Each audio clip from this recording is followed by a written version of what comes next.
Email means electronic mail. Usually comes with an @ which means that the user is at a domain.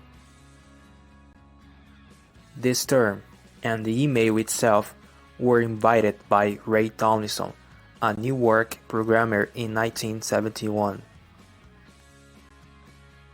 Ray used the ARPANET to send and read simple messages. He made an app called SNDMSG, more like an abbreviation for send messages, a very simple software with only 200 lines of code, but that allowed the exchange of messages between users connected on the same PC. To adapt this app, Tomlinson used a file transfer protocol called SIPNet. Thus, it was possible that anyone connected to ARPANET could exchange messages between each other, even if they weren't using the same PC.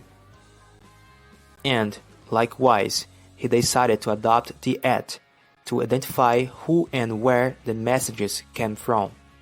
Even Ray himself doesn't remember what the first message was, but there is a rumor that it was something like QWERTYUIOP, basically the first line of the keyboard.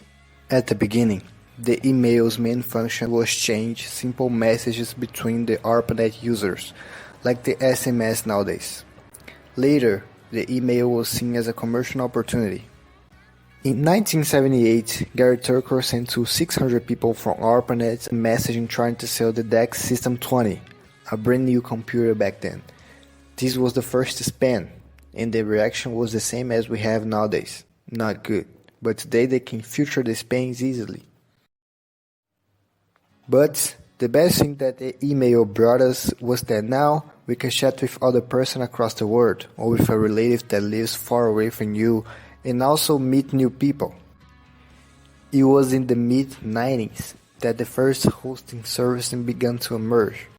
The very first free email was the Hotmail, created by an Indian called Sabir Bhatia. His intention was to create a web-based email. That way, anyone could access your email from any computer. In 1997, Bhatia sold the email to the Microsoft for $400 million, today called by Windows Live Hotmail, which integrates many services, such as images, blogs, search, messenger, and even the Xbox Live. Here in Brazil, the first free emails came late in the 90s, like the Zip Mail, which was very successful. Soon, the Brazil Online came up, known as BOL, became very popular because it was free, really fast, and very easy to use.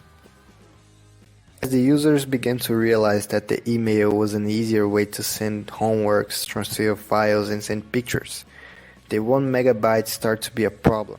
Simple messages didn't need much space as pictures, for example.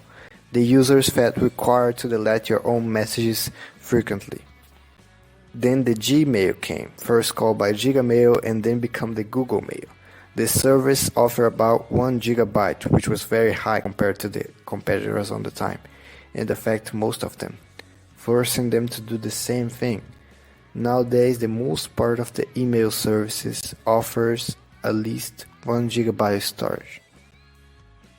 Now, the email is a pleasure place to use.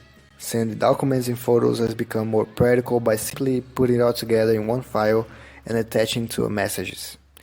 This, of course, has become easier thanks to the much higher connection speed and much friendly interface. And it's very common that the major portals associate the emails accounts with their services.